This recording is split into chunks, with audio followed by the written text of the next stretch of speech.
Assalamualaikum warahmatullahi wabarakatuh. Perkenalkan, nama saya Randy Pratama dengan NIM 2111 1024 31053 dari program studi S1 Manajemen Malam yang ada di kelas N.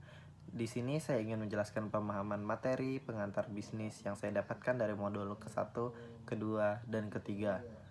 Baik, langsung saja kita memasuki modul yang pertama, yaitu pengertian, tujuan, pelaku, dan perbedaan bisnis. Baik, langsung saja kita memasuki modul yang pertama, yaitu pengertian, tujuan, pelaku, dan perbedaan bisnis. Kita kerap mendengar kata bisnis secara histori. Kata bisnis diadaptasi dari bahasa Inggris business, dari kata dasar basi yang berarti sibuk dalam konteks individu, komunitas, atau masyarakat.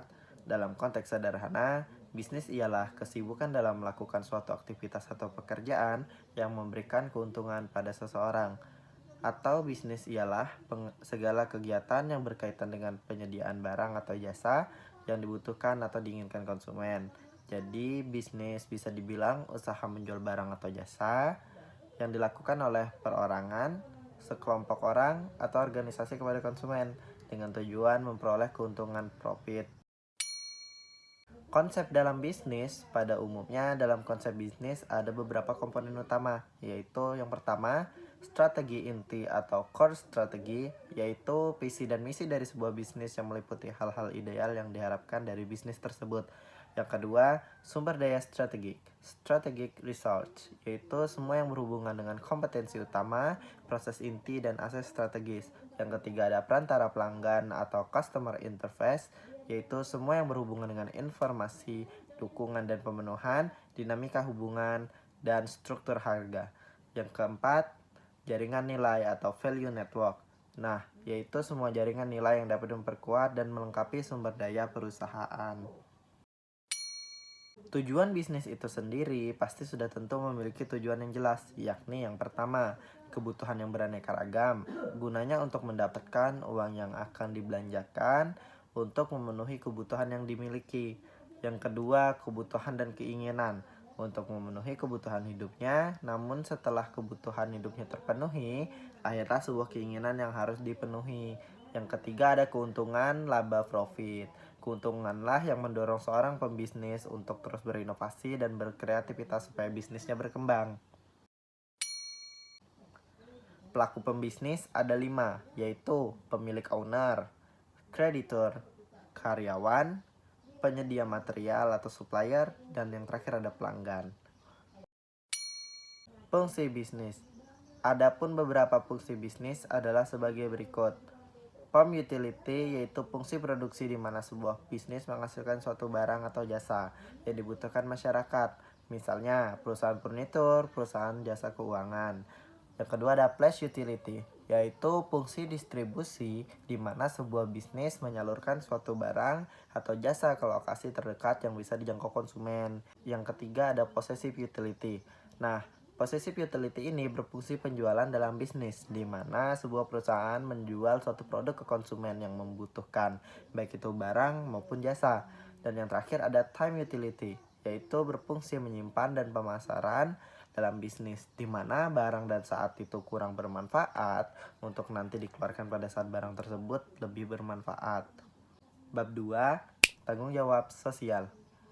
Tanggung jawab sosial adalah bentuk kepedulian perusahaan terhadap lingkungan eksternal perusahaan melalui berbagai kegiatan yang akan dilakukan dalam rangka penjagaan lingkungan eksternal, norma masyarakat, partisipasi pembangunan, serta berbagai bentuk yang lainnya.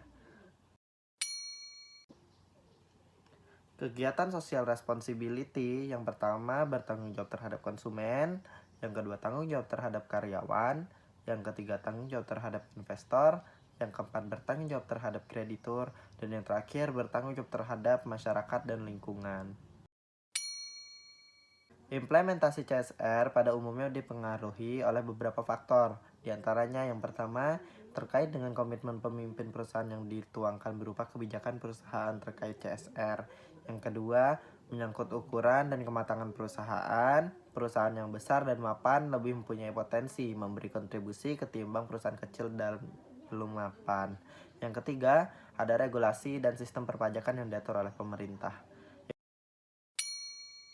Implementasi CSR ini juga meliputi yang pertama sektor pendidikan, yang kedua bina lingkungan, kesehatan, pengembangan UMKM, lingkungan hidup, kegiatan sosial, infrastruktur, dan peduli bencana.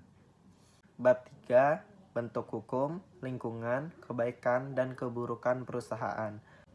Bentuk hukum perusahaan dibagi menjadi dua. Yang pertama, ada yang berbadan hukum, dan yang kedua ada yang bukan berbadan hukum.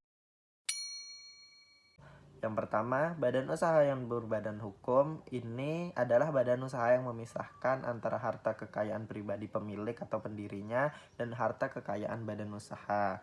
Apabila badan usaha memisahkan antara harta kekayaan pribadi pemilik atau pendiri dan harta kekayaan badan usaha itu, maka ketika terjadi suatu permasalahan hukum, badan usaha hanya dapat dituntut atau dipidanakan, ganti kerugiannya hanya sebatas harta kekayaan badan usaha itu sendiri dan tidak masuk kepada harta pribadi pemilik atau pendirinya.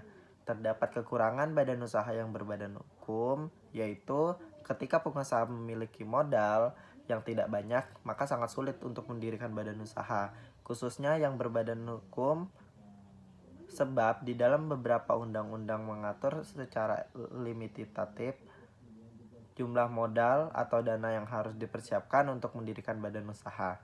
Oleh sebab itu, biasanya pembentukan badan usaha yang berbadan hukum ini dibentuk oleh pengusaha-pengusaha dalam skala menengah atau skala atas.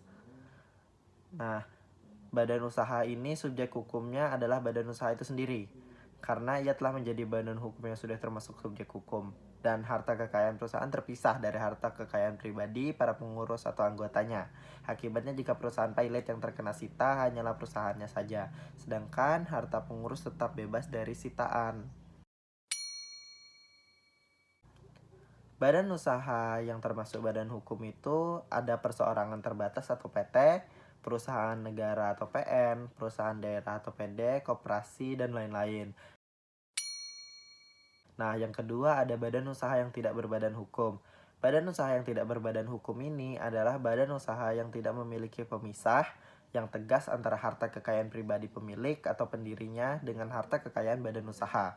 Apabila badan usaha tidak memisah antara harta kekayaan pribadi pemilik atau pendiri dengan harta kekayaan badan usaha, maka apabila terjadi suatu permasalahan hukum, badan usaha itu dapat dituntut atau dipidanakan ganti kerugian, tidak hanya pada harta kekayaan badan usaha itu sendiri saja, namun juga termasuk harta pribadi pemilik atau pendirinya.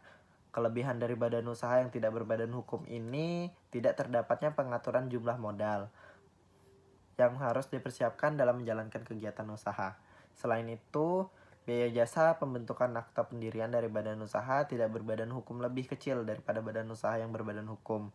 Oleh sebab itu, pembentukan badan usaha yang tidak berbadan hukum dibentuk untuk pengusaha-pengusaha yang menjalankan kegiatan usaha mikro, kecil, dan menengah atau UMKM. Badan usaha yang termasuk tidak berbadan hukum ini contohnya seperti firma dan CP atau perusahaan komanditer. Nah, bentuk-bentuk perusahaan ini terbagi menjadi tiga. Perusahaan perseorangan itu perusahaan yang memiliki satu individu, biasanya badan usaha ini merupakan perusahaan keluarga. Sedang yang kedua ada perusahaan perkongsian kerjasama, itu menggabungkan sumber daya yang dimiliki kedua belah pihak untuk kerjasama di bidang usaha yang diminati bersama. Yang ketiga ada perusahaan terbatas atau PT. Perusahaan yang didirikan berdasarkan badan hukum yang dinotariskan, di mana dokumen dikemukakan seperti tujuan, saham, usaha, dan nama pemimpin. Itu saja yang bisa saya sampaikan, kurang lebihnya mohon maaf. Saya Randy Pratama pamit undur diri. Terima kasih. Assalamualaikum warahmatullahi wabarakatuh.